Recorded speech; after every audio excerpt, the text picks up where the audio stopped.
Fourscore and 7 years ago, our fathers brought forth on this continent a new nation, conceived in liberty and dedicated to the proposition that all men are created equal. Now we are engaged in a great civil war, testing whether that nation, or any nation so conceived and so dedicated, can long endure. We are met on a great battlefield of that war.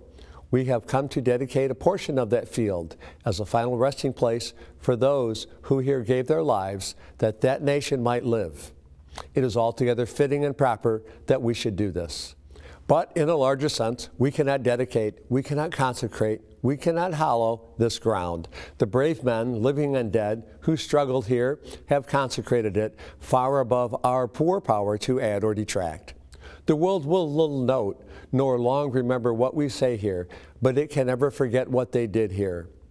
It is for us the living, rather, to be dedicated here to the unfinished work which they who fought here have thus far so nobly advanced.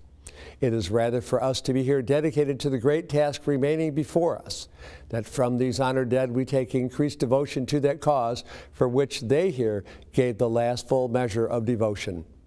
That we here highly resolve that these dead shall not have died in vain, that this nation, under God, shall have a new birth of freedom, and that government of the people, by the people, for the people, shall not perish from the earth.